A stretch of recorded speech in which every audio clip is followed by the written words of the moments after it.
Ops, wait lang ate at kuya, tinatamad ka rin po ba magbasa ng Biblia? Tara pahingi ako ng 1 minuto mo, kwento lang ako saglit. Pag nagustuhan mo po, comment ka lang po, gawin ko po yung mga kasunod. Share mo na rin po ito para marami tayong malaman sa Biblia.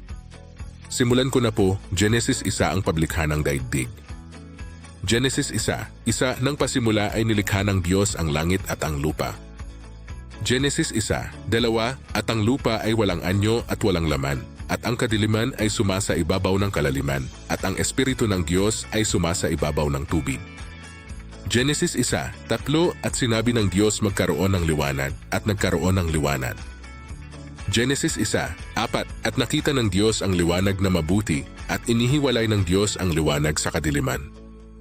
Genesis 1, 5, at tinawag ng Diyos ang liwanag na araw, at tinawag niya ang kadiliman na gabi. At nagkahapon at nagkaumaga ang unang araw. Genesis 1, 6, at sinabi ng Diyos, magkaroon ng isang kalawakan sa gitna ng tubig, at mahiwalay ang tubig sa kapwa tubig. Ayun po muna, comment po kayo kung nagustuhan niyo po para gawin ko po yung part 2. Maraming salamat po.